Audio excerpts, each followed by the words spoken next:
dans 1 Thessaloniciens au chapitre 4.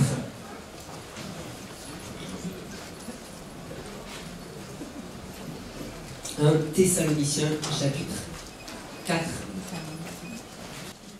Ok, vous avez le verset qui s'est affiché, je vous le lis.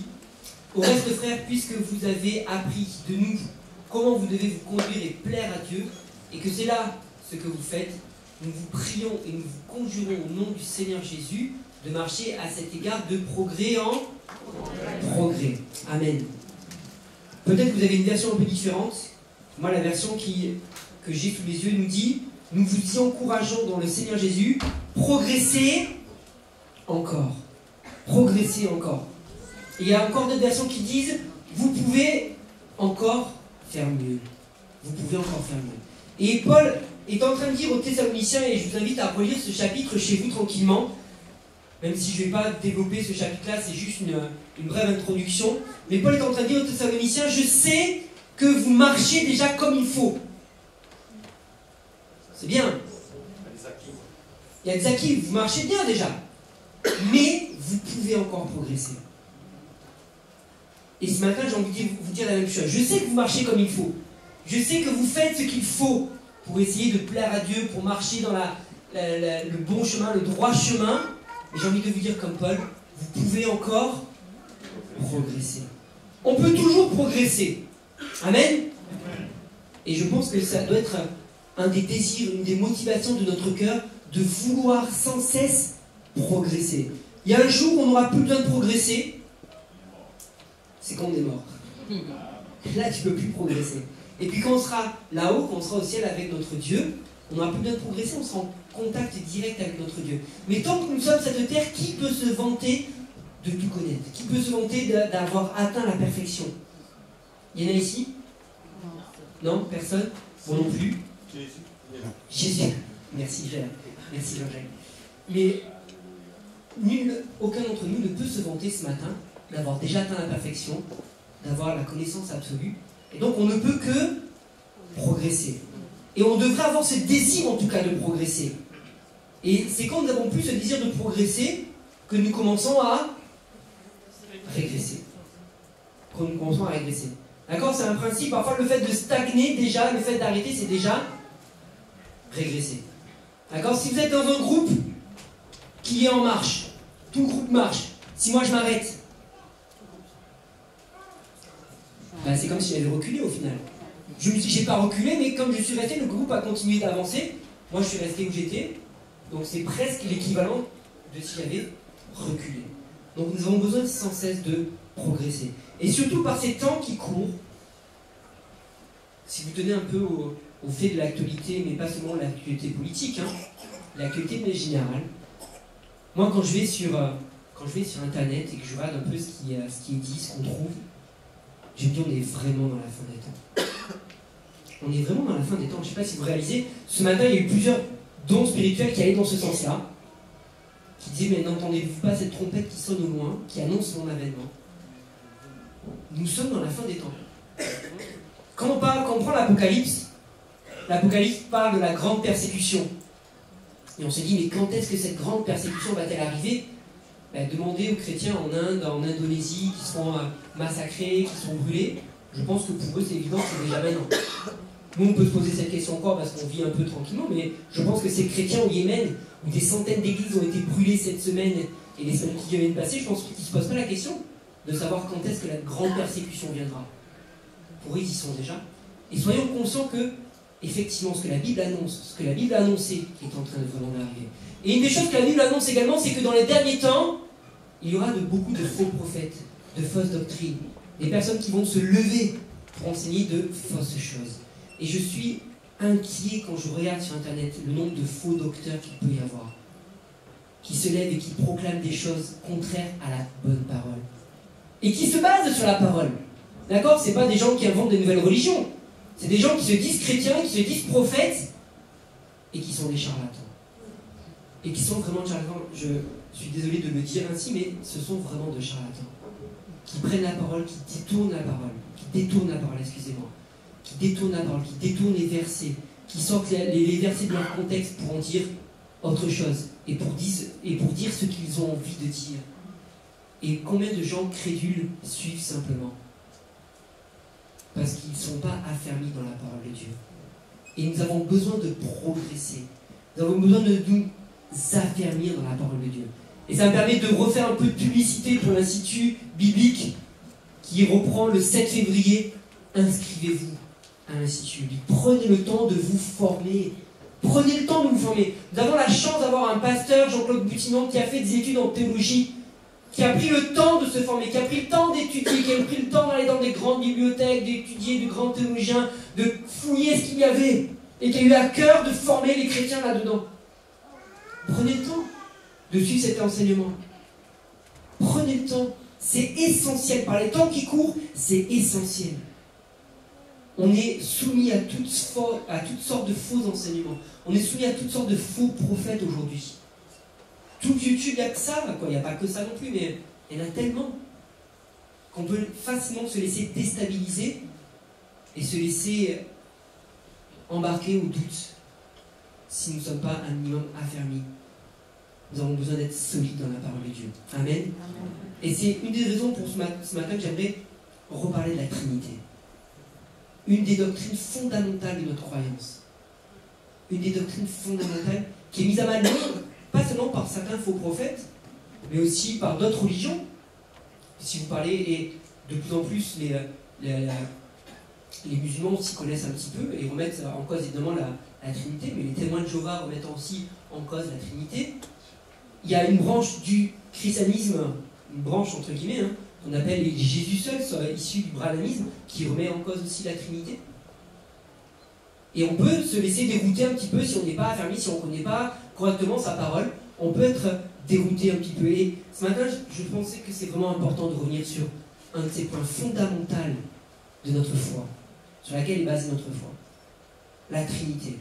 Et parce que vous êtes confrontés dans votre travail avec des gens qui vont vous poser des questions et qui vont vous dire non mais la Trinité c'est n'importe quoi, ou sur votre travail, dans votre voisinage, ou peut-être même dans votre famille. Et parfois, beaucoup de chrétiens malheureusement ne savent pas répondre.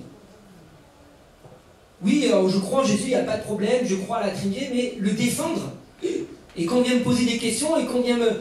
Il suffit que la personne me sorte 2-3 versets que j'avais pas lus, parce que moi je dis pas la Bible, et que je suis là, si, c'est vrai, mais... voilà. Et c'est la seule réponse qu'il y a en face. Et je trouve ça dommage, et triste, parce que nous sommes appelés à connaître la parole de Dieu. Amen. On a chanté tout à l'heure, nous sommes l'armée du roi. Wouh! Est-ce que vous avez déjà vu un combattant partir à la guerre sans savoir manier son arme? Mon frère, il me semble que si mon souvenir est bon, que tu étais gendarme. C'est vrai. Est-ce qu'on t'a envoyé sur le terrain, t'as pas eu une formation pour le maniement des armes? On ne prendrait pas un gendarme, l'envoyer comme ça, il n'a jamais... Il a fallu faire 8 mois à Sens. Voilà. 8 mois juste pour le maniement des armes. Et nous, parfois, on s'engage, on essaie d'évangéliser, tu connais même pas un verset dans la Bible. C'est grave. La Bible est une arme. C'est écrit, la Bible est une arme. Mais trop peu de personnes savent la manier. Quel est le danger quand je manie une arme et que je ne sais pas la manipuler? Je risque de me blesser.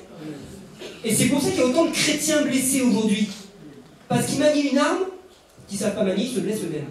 C'est grave. Parmi les arguments parfois qu'on peut trouver contre la Trinité, certains vont dire oui, mais on parle de Trinité, le mot Trinité n'est pas dans la Bible. Ouais, mais la Bible n'est pas dans la Bible non plus. Le mot Bible n'est pas dans la Bible. Donc on a déjà un problème. Est-ce que vous savez également que le mot enfer n'est pas dans la Bible? Pourtant, ce n'est pas remis en cause. Le mot enfer lui-même n'est pas dans la Bible. C'est pas pour autant que l'enfer n'existe pas. On a trouvé un mot pour décrire ce qu'il y avait dans la Bible. La Bible parle bien de l'enfer. Parle bien du jugement, du tourment éternel, de la géhenne, du feu qui ne s'éteint point, du lac de feu. Et on a trouvé en français un mot qui correspond au mot enfer, qui pour désigner ce concept de tourment, de souffrance éternelle. Pourtant, le mot enfer n'est pas dans la Bible. Est-ce que pour autant c'est pas biblique de parler d'enfer? Non. D'accord? La Trinité, c'est pareil, c'est un mot qui n'existe pas dans la Bible, qui a été inventé au IIe siècle. On a parlé de triunité, ou on a parlé de Trinité également. Et c'est au IIe siècle qu'on va adopter ce mot-là pour parler et comprendre plus facilement le concept de il n'y a qu'un seul Dieu, que le Père, le Fils et le Saint-Esprit sont Dieu, et que le Père et le Fils et le Saint-Esprit sont des personnes distinctes. Le mot Trinité veut dire cela. C'est plus simple de parler de Trinité qu'à chaque fois énoncer tout ça. D'accord? C'est donc un mot unique pour parler de cette pluralité, de ce concept un peu complexe. C'est vrai que c'est pas toujours facile à expliquer, c'est un peu complexe, mais pourtant c'est quelque chose de fondamental et nous allons le voir ce matin un petit peu. Premièrement, la Trinité, on a dit que oui, le Père est Dieu, le Fils est Dieu, le Saint-Esprit est Dieu, mais oui, nous adorons qu'un seul Dieu. Il n'y a qu'un seul vrai Dieu. On n'est pas trithéiste. Théiste en grec, théos, Dieu. D'accord? On n'adore pas trois dieux.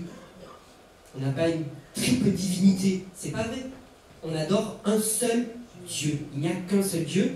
Et là-dessus, la Bible est très claire. Ésaïe 45, verset 5. Je suis l'Éternel et il n'y a point d'autre hors moi. Il n'y a point de Dieu hors moi. Ok? Jacques 2, verset 19. Tu crois qu'il y a un seul Dieu et tu fais bien. Jacques 1, 19. Tu crois qu'il n'y a qu'un seul Dieu et tu fais bien. La Bible n'a jamais affirmé autre chose que il n'y a qu'un seul Dieu. C'est même la déclaration de foi dans l'Ancien Testament. Deutéronome chapitre 6, verset 4. Écoute Israël, l'Éternel, notre Dieu, est le seul Éternel. Il est le seul Éternel. 1 Corinthiens chapitre 8, verset 6. Pour nous, il n'y a qu'un seul Dieu, le Père, de qui viennent toutes choses et pour qui nous sommes, et un seul Seigneur, Jésus-Christ, par qui toutes choses et par qui sont toutes choses, excusez-moi, et par qui nous sommes. Pour nous, il n'y a qu'un seul Dieu. Dans Deutéronome, je reprends juste le verset, Deutéronome chapitre 6, verset 4, il est dit ceci, écoute, Israël, l'Éternel, notre Dieu, est le seul Éternel. Et vous savez que nous, on lit en français, mais est-ce que vous savez que la Bible n'a pas été écrite en français? Vous savez ça? Est-ce que vous savez dans quelle langue a été écrite la Bible à l'origine? L'Ancien Testament. En hébreu et le Nouveau? En grec. D'accord? Alors peut-être que certains ont eu l'occasion de faire quelques études dans leur vie. Et c'est absolument pas péjoratif ce que je suis en train de dire. Moi, mes propres parents n'ont pas pu dépasser le collège. Donc c'est pour ça que je dis que je sais que c'est pas toujours l'occasion, n'est pas toujours donnée à tout le monde. Pour ceux qui ont l'occasion de dépasser le collège et d'arriver au lycée et parfois à la fac, ils ont parfois fait de la traduction. Quand on est en terminale, on est obligé de traduire des textes en anglais, de traduire des textes en espagnol. Il y en a qui ont parfois poussé un petit peu plus loin. Et ceux qui ont déjà eu à faire ça se sont rendus compte de la difficulté de traduire un texte dans une autre langue. Pour quelle raison? Parce que parfois un mot dans une langue est très riche de sens, et pour le traduire dans une autre langue, on n'a pas forcément le même mot équivalent. D'accord? Nous-mêmes, en langue française, on a parfois des mots qui ont une certaine signification, puis qu'on essaie de le traduire en anglais, mais on ne retrouve pas exactement le même mot, parce que ça ne veut pas vraiment dire ça, ou c'est plus profond, etc. Vous comprenez ce que je suis en train de dire? Et puis quelqu'un a dit un jour, traduire, c'est trahir. Traduire, c'est trahir. Parce que c'est vrai que quelque part, quand on traduit, on est obligé de faire des choix, de traduire par tel mot, de choisir telle expression plutôt que telle autre, et parfois c'est un peu trahir la vraie pensée qu'il y a derrière. Alors pourquoi je suis en train d'expliquer tout ça? C'est que nous, la Bible que nous avons, c'est une traduction. Nous croyons que la parole de Dieu est la vérité, mais nous avons juste une traduction du texte original. Et si vous voulez avoir pleinement accès à toute la vérité, eh apprenez l'hébreu. Il y a des cours le mercredi soir avec Céline. Et je suis sérieux. Il y a des cours de grec, d'hébreu. Apprenez, étudiez, allez puiser, allez chercher, allez vous former. C'est ce qu'on dit tout à l'heure. Cherchez à progresser encore. Et justement, pourquoi je suis en train d'expliquer tout ça? Parce que dans ce verset, notre Dieu est le seul éternel. Le mot hébreu qui est utilisé pour le mot seul à ce moment-là, c'est pas seul dans une simplicité, mais c'est seul dans une pluralité. Je vous le refais? C'est-à-dire que le mot hébreu à ce moment-là ne veut pas dire qu'il y a juste seul, tout seul, tout seul, tout seul, unique. Ça ne veut pas dire unique à ce moment-là, c'est seul, mais dans un concept de pluralité. Ok? Donc quand déjà en hébreu il y a marqué « Je suis le seul éternel », il y a la notion que l'éternel, il y a une pluralité. Il est un seul Dieu, mais dans une pluralité. Vous comprenez ce que je veux dire? Mais en français, c'était compliqué de traduire cette pluralité avec un mot, parce que nous, on n'a pas de mot à ce moment-là qui correspond et qui exprime la notion de pluralité avec le mot seul. Quand on dit seul en français, c'est seul. Sauf qu'en hébreu, ben, le mot seul à ce moment-là ne veut pas dire seul, seul.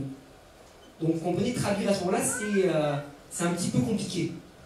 Mais à ce moment-là, ça veut bien dire une notion de pluralité. Alors c'est ce concept-là qui n'est pas toujours facile à comprendre. Comment il y a un seul Dieu, mais ils sont pluriels?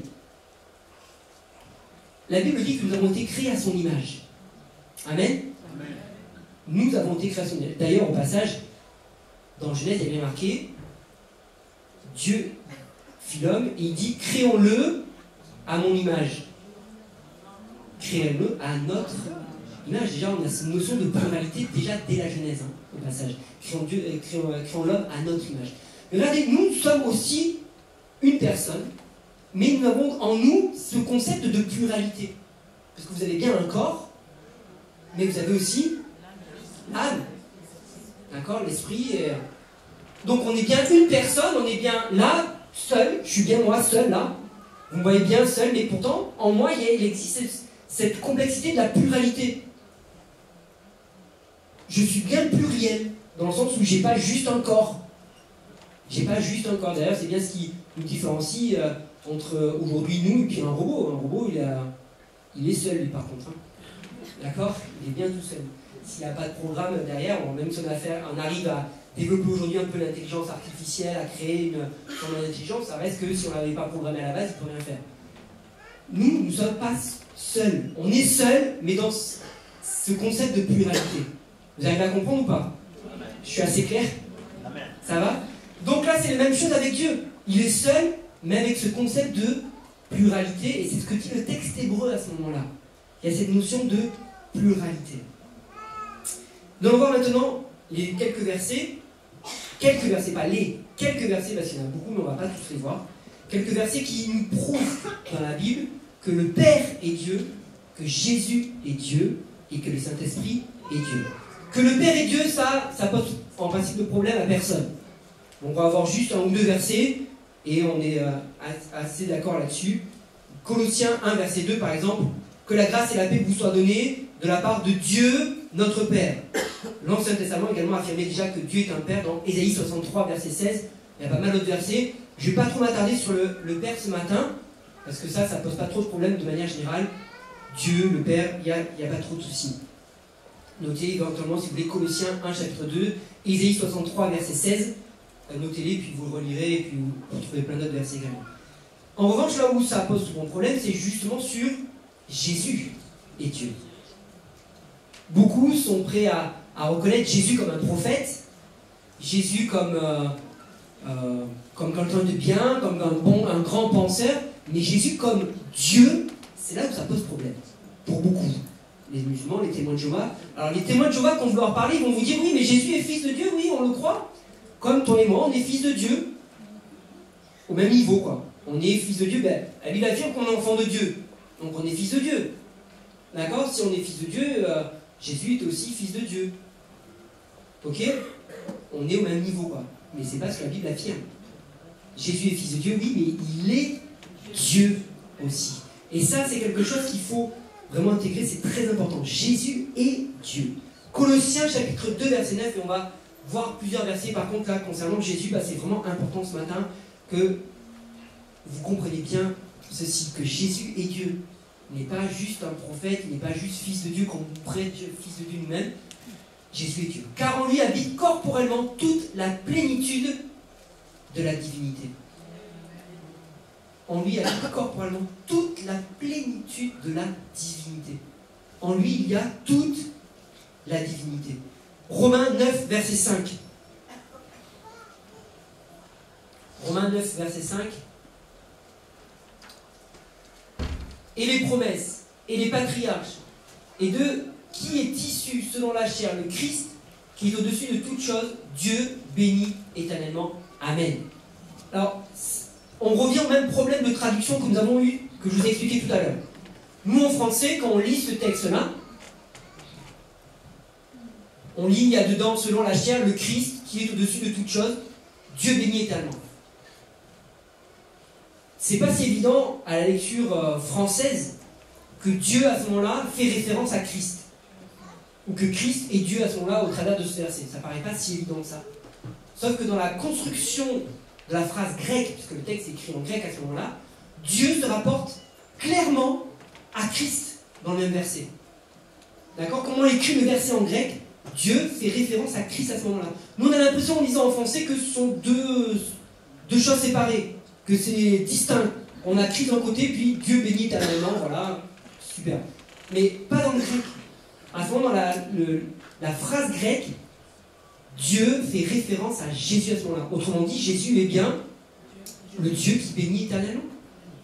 À ce moment-là, dans le grec, on est en train de dire que c'est Jésus qui bénit éternellement, parce qu'il est Dieu. D'accord? C'est pour ça que c'est important de se former et de s'inscrire le mercredi soir avec Céline pour les cours de grec. Tite 2, verset 13. On a le même problème, un petit peu. Tite 2, verset 13. En attendant la bienheureuse espérance et la manifestation de la gloire du grand Dieu et de notre Sauveur Jésus-Christ.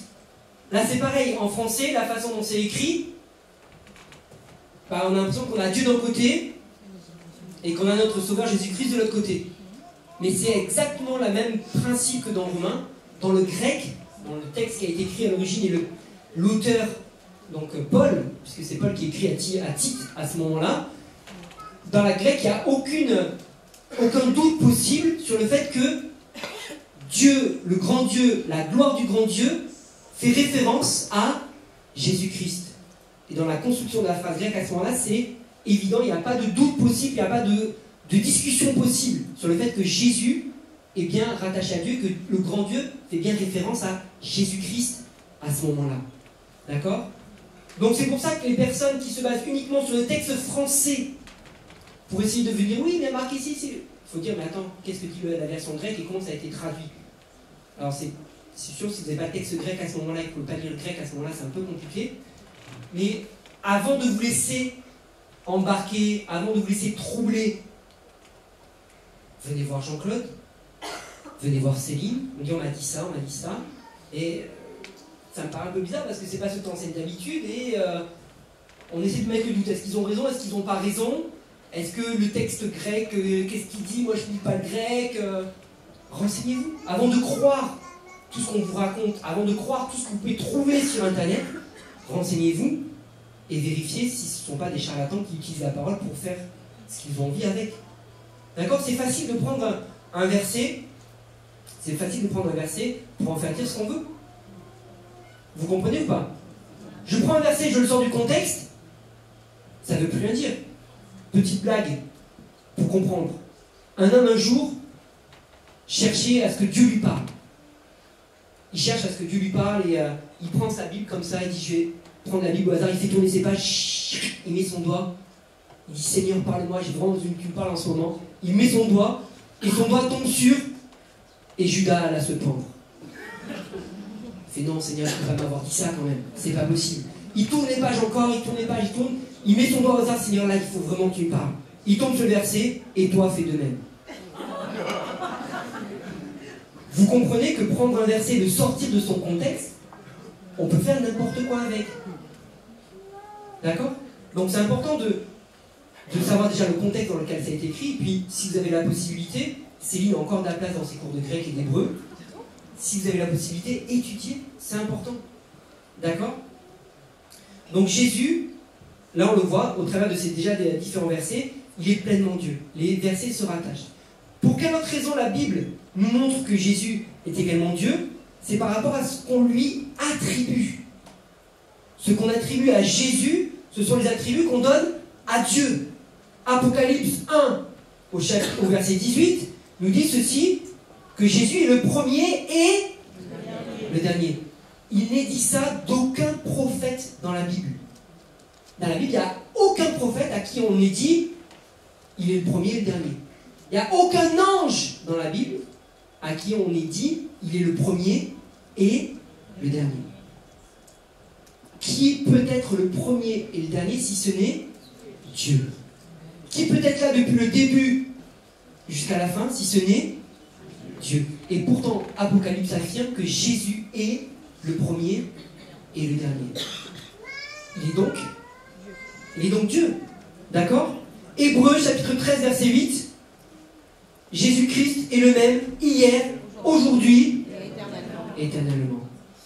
Si Jésus avait été simplement un prophète, un simple prophète, est-ce qu'il aurait pu être le même hier, aujourd'hui, éternellement? Non.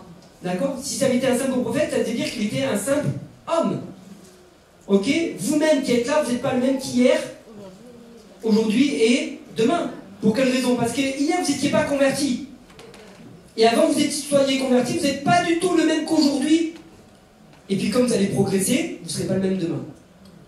Mais Jésus est le même hier, aujourd'hui, éternellement. Il ne change pas.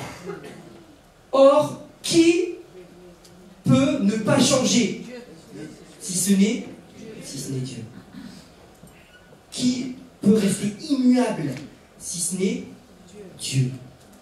Jésus est donc Dieu. Colossiens 1, verset 16. Colossiens 1, verset 16, tu veux bien l'afficher?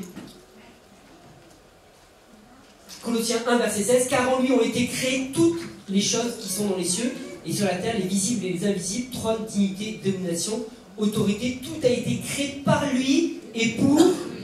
On parle de qui à ce moment-là? C'est qui celui? C'est Jésus. Or, qui a créé le monde? Dieu. Est-ce qu'un homme a pu créer le monde? Non. Est-ce qu'un prophète aurait pu créer le monde? Donc Jésus est Dieu. On lui attribue la création. Il ne peut être que Dieu. D'accord? 1 Jean 2, verset 23. Un verset clé pour nos amis témoins de Jéhovah et pour nos amis musulmans. 1 Jean 2, verset 23. Quiconque nie le Fils n'a pas non plus le Père. Quiconque confesse le Fils a aussi le Père. Quiconque nie le Fils n'a pas non plus le Père. Et c'est un petit verset qui nous rappelle que non, nous n'avons pas le même Dieu. Nous n'avons pas le même Dieu. Jésus dira lui-même que nul ne vient au Père si ce n'est par moi. Jésus est la rampe d'accès au Père. Et le chemin qui mène au Père. Si tu nies Jésus, tu ne peux pas accéder au Père. Tu nies Jésus, tu ne peux pas accéder au Père. Donc ceux qui renient Jésus, ceux qui n'acceptent pas Jésus comme Fils de Dieu, qui n'acceptent pas Jésus comme étant Dieu, ne connaissent pas Dieu. Ne connaissent pas Dieu tout simplement. Donc non, on ne peut pas avoir le même Dieu. On ne peut pas avoir le même Dieu, puisqu'il y en a un qui renie celui qui amène à Dieu, et d'autres qui croient celui qui amène à Dieu. Vous comprenez qu'on n'est pas du tout au même niveau. On n'est pas du tout au même niveau, on n'a pas la même croyance, c'est pas vrai. Oui, non, mais de croire c'est l'essentiel. Oui, non, mais non. Excusez-moi, c'est pas vrai. Arrêtons de croire à ces mensonges, arrêtons de laisser berner par ces mensonges-là. Nous n'avons pas le même Dieu. Ce n'est pas vrai. Et les témoins de Jéhovah, c'est pareil. Ils se disent chrétiens, mais c'est pas vrai. C'est pas vrai. Parce qu'ils nient le Fils. Ils nient le Fils comme Fils de Dieu. Ils nient le Fils comme étant Dieu. Et la Bible est claire à ce sujet. La Bible est très claire à ce sujet. Le Fils est Dieu. Enfin, dernier argument qui montre que Jésus est Dieu. Jean chapitre 5, verset 23. Il y avait bien sûr beaucoup de versets. Je ne prends pas tous les versets ce matin. On y sera encore jusqu'à ce soir. Puisque toute la Bible nous parle de Jésus. De l'Ancien Testament de la Genèse jusqu'à l'Apocalypse, c'est la révélation de Jésus. Afin que tous honorent le Fils, comme ils honorent le Père. Celui qui n'honore pas le Fils n'honore pas le Père qui l'a envoyé. Afin que tous honorent le Fils. Luc 24, verset 52. Pendant qu'il les bénissait, on parle de Jésus à ce moment-là, c'est après la résurrection, d'accord? Après la résurrection, il s'est entretenu avec les disciples, etc. Et pendant qu'il les bénissait, il se sépara d'eux et fut enlevé au ciel. Pour eux, après l'avoir adoré, ils retournèrent à Jérusalem avec une grande joie. Après l'avoir adoré. On adore qui? On adore Dieu. D'accord? Jean, dans l'Apocalypse, va voir un ange. Jean, troublé, il voit juste un être lumineux, il ne sait pas trop quoi faire, il se prosterne. Il se prosterne devant l'ange. Que dit l'ange? Que dit l'ange à ce moment-là, instantanément? Il lui dit, relève-toi, ne fais surtout pas ça. Surtout ne m'adore pas moi, parce que je ne suis pas Dieu et on adore uniquement Dieu. Si Jésus avait été un simple ange et un simple prophète, vous pensez qu'il se serait laissé adorer à ce moment-là? D'accord? Dans la Bible, à chaque fois que quelqu'un s'est prosterné devant un ange, l'ange a dit non, non, pas devant moi. Pas devant moi. Parce que on n'adore que Dieu. On adore Jésus. Pourquoi on peut adorer Jésus? Parce qu'il est Dieu. Parce qu'il est Dieu. Pourquoi on peut honorer Jésus? On l'a lu dans Jean. Parce qu'il est Dieu. Et Jean nous dit, celui qui n'honore pas le Fils, n'honore pas le Père. C'est encore d'autres références. 1 Corinthiens, chapitre 1, verset 2. Hébreux, on va lire Hébreux 1, verset 6. Hébreux 1, verset 6. Il y a encore pas mal d'autres références, évidemment, ce n'est pas les seules que je vous ai dit ce matin. Et lorsqu'il introduit de nouveau dans le monde le premier-né, il dit que tous les anges de Dieu, si on comprend un peu le contexte ici, c'est Dieu qui parle.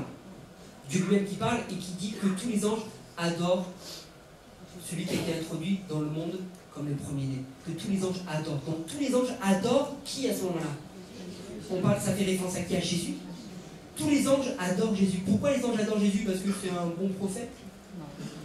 Parce qu'il est Dieu. Parce qu'il est Dieu. Amen. Amen. Jésus est Dieu. Sois-en convaincu.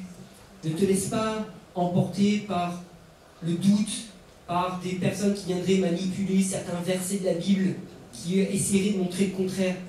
Vous savez, il y a des sites là. Moi j'ai vu des sites, je ne donnerai même pas les noms du site, mais tu as l'impression que c'est un site chrétien. Tu crois que c'est un site chrétien parce que le titre du site te fait penser que c'est un site chrétien. Et en fait, c'est un site qui démonte toute la Bible.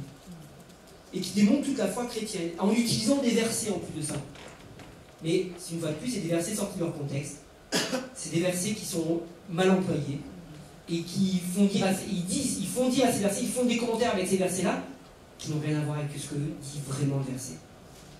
Et si là, je ne suis pas un peu affermi, je vais sur ce genre de site et je fais « Oh, mais ils ont raison, on m'a menti. Oui, mais tu n'avais pas lu ta Bible avant et tu ne connais pas les vrais versets. Donc tu crois forcément ce qu'on est en train de te dire à ce moment-là. Lis ta Bible. Lis ta Bible. Étudie ta Bible. Forme-toi. Prends du temps. Prends du temps pour lire ta Bible. Prends du temps pour connaître la vérité. Prends du temps pour étudier. Progresse. Tu marches jusqu'à présent, c'est bien, mais tu peux encore progresser. C'est ce que dit Paul. Tu peux encore progresser. Amen. Je résume par rapport à Jésus. Pourquoi on peut dire que Jésus est Dieu? Déjà, il y a pas mal de versets qui clairement identifient Jésus à Dieu. En grec, c'est évident. En français, un petit peu moins, mais en grec, c'est évident. Donc, allez voir Céline, lui demandez-lui. Elle vous confirmera cela, il n'y a pas de problème. Pourquoi on peut dire que Jésus est Dieu? Parce qu'on lui attribue des actions que seul Dieu peut faire. Création du monde, etc. On attribue des choses à Jésus que seul Dieu peut avoir, comme être le premier, être le dernier, être immuable. Seul Dieu peut avoir ces choses-là. Et enfin, Jésus est véritablement Dieu parce qu'on peut adorer Jésus. Parce qu'on l'adore, parce que les anges l'adorent. Parce que quand les hommes l'ont adoré, il ne les a pas arrêtés. Les rois mages, les mages, quand ils sont venus faire quoi? Ils sont venus adorer. Les bergers, quand ils sont venus à la crèche, ils sont venus faire quoi? Ils sont venus adorer. On a fait ça avec aucun prophète qui est né sur cette terre. Quand vous prenez la Bible, il n'y a aucun prophète au moment de sa naissance où il y a des mages qui sont venus adorer le prophète. Il n'y a aucun berger qui est venu à la naissance de Moïse pour venir adorer Moïse, ou pour venir adorer Élie, ou pour venir adorer Samuel. On trouve ça nulle part si ce n'est pour Jésus. Jésus est bien Dieu. Sois-en convaincus ce matin. Enfin, le Saint-Esprit est Dieu également. 2 Corinthiens chapitre 3, verset 17, quelques versets pour voir ça. 2 Corinthiens 3, 17.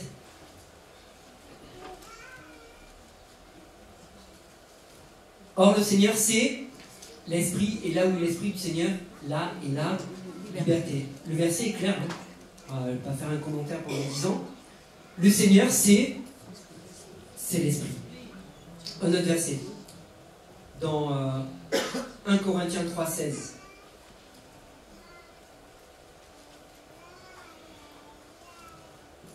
« 1 Corinthiens 3, 16. Ne savez-vous pas que vous êtes le temple de Dieu et que l'Esprit de Dieu habite en vous? Vous êtes le temple de Dieu et parce que tu es le temple de Dieu, alors le Saint-Esprit habite en toi, autrement dit, le Saint-Esprit est Dieu. Autrement dit, le Saint-Esprit est Dieu. Acte 5, verset 3 à 4. Acte 5, 3 à 4. Pierre lui dit, Ananias, pourquoi Satan a-t-il rempli ton cœur au point que tu mentes au Saint-Esprit et que tu aies retenu une partie du prix du champ? S'il n'eût pas été vendu, ne te restait-il pas, et après qu'il a été vendu, le prix n'était-il pas à ta disposition? Comment as-tu pu mettre en ton cœur un pareil dessein? Ce n'est pas à des hommes que tu as menti, mais à Dieu. Donc au verset 4, il est en train de dire que tu as menti à Dieu, alors qu'au verset 3, il dit que tu as menti au... Autrement dit, le Saint-Esprit et Dieu. D'accord? On pourra encore voir par mal de versets, mais il faut que j'avance un petit peu ce matin. Donc, pour résumer sur ce premier point, Dieu, il n'y en a qu'un seul. Ok? Le Père est Dieu. Jésus est Dieu. Le Saint-Esprit est Dieu. Amen? Mais il n'y a bien qu'un seul Dieu, dans lequel il y a ce concept de pluralité. Comme nous sommes bien une seule personne, mais il y a bien un concept de pluralité en nous. Pour terminer, le Père, le Fils et le Saint-Esprit sont un seul Dieu. Il y a bien trois personnes distinctes. Trois personnes distinctes. Pourquoi trois personnes distinctes? Ils ont, entre guillemets, des rôles différents. Jésus, on l'a dit tout à l'heure, Jésus est le chemin qui mène à Dieu. Et le Saint-Esprit est souvent décrit comme étant notre avocat. D'accord? Le Saint-Esprit, celui qui prend notre défense. Jésus est celui qui nous mène à Dieu. C'est par le sang de Jésus que nous avons été purifiés. Le Saint-Esprit nous régénère, nous renouvelle. Donc on a bien des actions différentes, mais on a bien des personnes différentes, mais on n'a toujours qu'un seul Dieu. Matthieu chapitre 28, verset 19. Vous connaissez bien ce verset par cœur. Allez par toutes les nations et faites de tous les disciples, les baptisant au nom du Père, du Fils et du Saint-Esprit. Qui c'est qui parle dans ce passage? C'est Jésus lui-même qui parle. C'est pas un homme. D'accord? C'est pas la doctrine d'un homme, c'est pas la doctrine d'un nouveau chrétien, c'est pas la doctrine de quelqu'un qui aurait entendu parler. Non. C'est Jésus lui-même qui dit au nom du Père, du Fils et du Saint-Esprit. Alors c'est vrai que dans les actes, on voit les apôtres baptisés au nom de Jésus.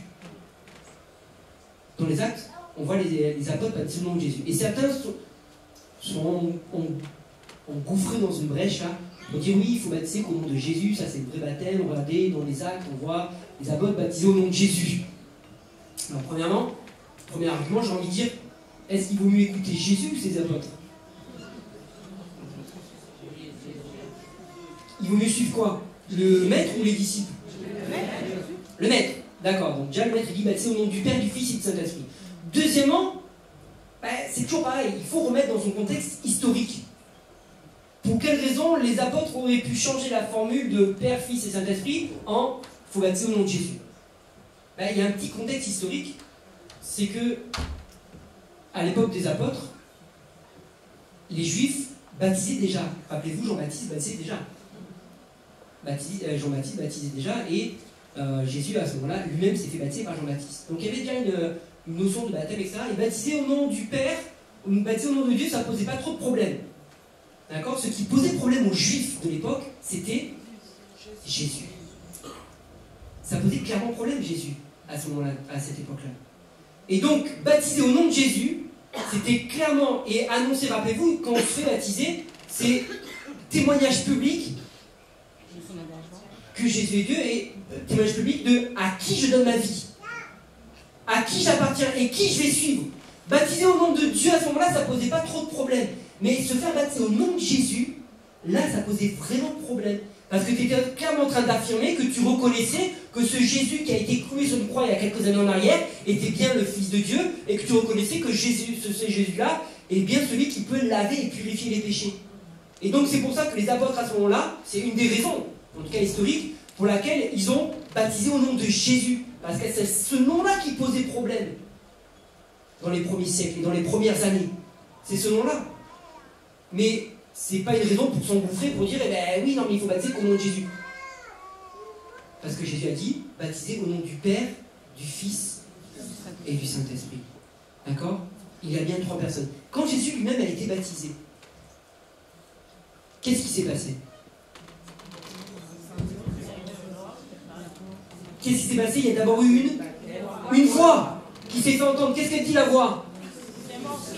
Celui-ci est mon fils bien-aimé en qui j'ai mis toute mon affection. Et qu'est-ce qu'il y a eu en même temps que la voix?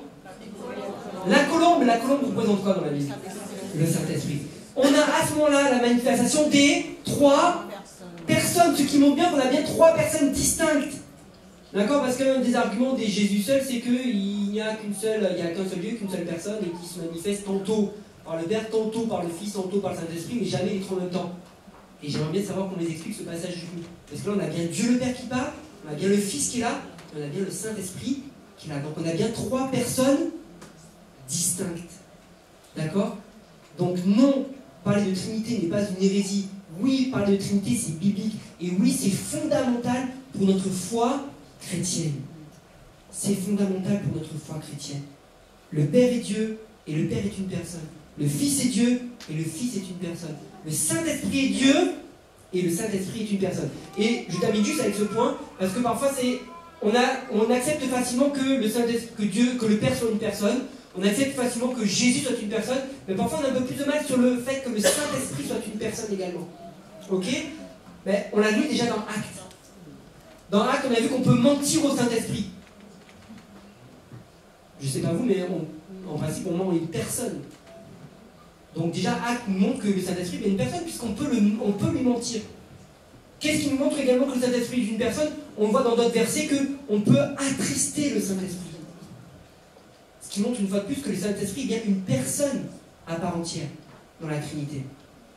D'accord? C'est bien une personne. On peut lui mentir, on peut l'attrister, mais le Saint-Esprit convainc de péché, de justice et de jugement.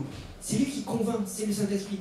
Donc tous ces versets nous montrent que le Saint-Esprit est bel et bien une personne. Amen. Je vais m'arrêter là pour ce matin. Vous retrouverez les versets à la sortie, les notes qui sont à la sortie. Vous pouvez les prendre, relisez, apprenez ces passages. Ne vous laissez pas troubler par ce que vous trouvez sur Internet ou par peut-être un collègue qui vous a sorti 2-3 versets et vous ne savez pas quoi répondre. D'accord? Vous avez le gros piège qu'on peut trouver sur Internet, c'est que parfois la personne va parler en disant moi je dis ça parce que je l'ai vu. Hein. J'ai vu, je fais c'est incroyable. Quel charlatanisme, c'est incroyable. Ils sont là en train de parler, ils disent j'étais en train de lire ma Bible et d'un coup, Dieu m'a révélé quelque chose. J'ai eu un songe et Dieu m'a révélé quelque chose. Et là, les gens sont Dieu lui parle. Et du coup, après, ils gobent tout ce qu'il raconte derrière. D'accord? C'est facile. Moi, je pourrais arriver tous les dimanches matin et vous dire cette semaine, Dieu m'a parlé. Là, vous serez là, en train de boire mes paroles pour dire mais qu'est-ce que Dieu m'a dit? Et beaucoup de gens sont crédules et se laissent embarquer parce que simplement la personne a commencé en disant Dieu m'a parlé cette semaine. J'étais en train de lire ma Bible et Dieu m'a parlé. Et là, du coup, tu te dis c'est forcément la vérité. Ben non. Paul va dire quelque chose de très important dans les Galates. Paul va dire ceci. Si un ange m'apparaissait et qu'il m'annonçait un évangile différent, que cet ange soit anathème. Que cet ange soit anathème. Vous savez comment Mahomet a reçu le Coran? Un ange lui est apparu. Un ange lui est apparu. Et soi-disant, il a eu une nouvelle révélation. Mais Paul avait déjà averti. Paul avait déjà averti, si un ange m'a annoncé quelque chose de différent, qu'il soit anathème. Vous savez comment les Mormons sont nés? Un ange lui est apparu. Un ange lui est apparu. Celui qui a reçu la doctrine mormon, un ange lui est apparu. Paul a dit, voilà, Galates 1, verset 8, mais quand nous-mêmes, quand un ange du ciel annoncerait à notre évangile que celui que nous avons prêché, qu'il soit anathème. Et quand bien même un gars pourrait se dire prophète, s'il annonce quelque chose de différent que ce qu'il a enseigné la Bible, je vais en dire comme Paul, qu'il soit anathème. Qu'il soit anathème. Ne nous laissons pas embarquer. Ne nous laissons pas tromper. Et Je terminerai simplement en redisant ce qu'a déjà dit Sostène, le pasteur Sostène, une fois ici. Il dit, mais on est impressionné de comment des gens arrivent à quitter l'église, claquant la porte, pour aller suivre des inconnus. Et Sostène disait, mais vous nous connaissez depuis des années. Vous connaissez nos familles. Vous connaissez nos enfants. Il y a Jean-Jacques qui est là, il y a son épouse qui est derrière. Vous connaissez, il y a son fils qui est occupe des enfants là-haut. Vous connaissez mon épouse. Vous connaissez Sostène, ses enfants. Vous connaissez Joël, vous connaissez ses enfants. Vous connaissez notre vie, vous voyez le fruit qu'on porte. Et vous arrivez à nous claquer la porte au nez pour partir suivre des gens que vous connaissez ni d'Adam ni d'Ève. Vous savez rien de leur vie et vous préférez leur porter du crédit aux enseignements que vous entendiez le dimanche ici, alors que vous ne connaissez, que vous savez le fruit qu'on porte. Et j'ai envie de vous dire ce matin, avant de claquer la porte, venez nous voir, qu'on en discute. Qu'on reprenne la parole de Dieu ensemble. Qu'on aille voir Céline ensemble, pour savoir qu'est-ce que dit le grec, qu'est-ce que dit l'hébreu. Et voir qui a raison. Est-ce que ce soi-disant pasteur d'internet a détourné des versets, des sorties du contexte? Est-ce que vous pensez que Jean-Claude qui a étudié, qui a fait un doctorat, est-ce que vous pensez que Jean-Jacques a un master en théologie? Est-ce que vous pensez qu'ils sont là pour raconter n'importe quoi? Vous savez, Jean-Claude, il a vraiment un cœur de pasteur. Il a un cœur pour l'Église. Il se soucie vraiment de l'Église. Et je vous garantis qu'il ne laisse pas monter n'importe qui sur l'estrade. Je ne dis pas ça pour moi ce matin. Mais je vous assure qu'il vérifie l'enseignement des gens qui montent sur l'estrade. Parce qu'il prend à cœur son rôle de berger. Même si Jésus, effectivement, est le divin berger, pour l'instant, Jésus aussi a décidé de choisir des hommes pour conduire son peuple. Et Jean-Claude a vraiment ce souci-là, que le peuple soit bien enseigné, que le peuple soit bien dirigé. Et s'il met en place cet institut biblique, c'est aussi pour que les chrétiens soient formés correctement. Et que les chrétiens ne soient pas des fétus de paille embarqués par tout vent de doctrine. Mais ce matin, j'ai envie de te dire, sois une brique. Sois une brique. T'as déjà vu une brique s'envoler avec le vent? Sois une brique. Sois pas de la paille. Amen. Vous marchez bien. Vous faites des efforts. Mais vous pouvez encore progresser. Dis-le à ton voisin. Tu peux encore progresser.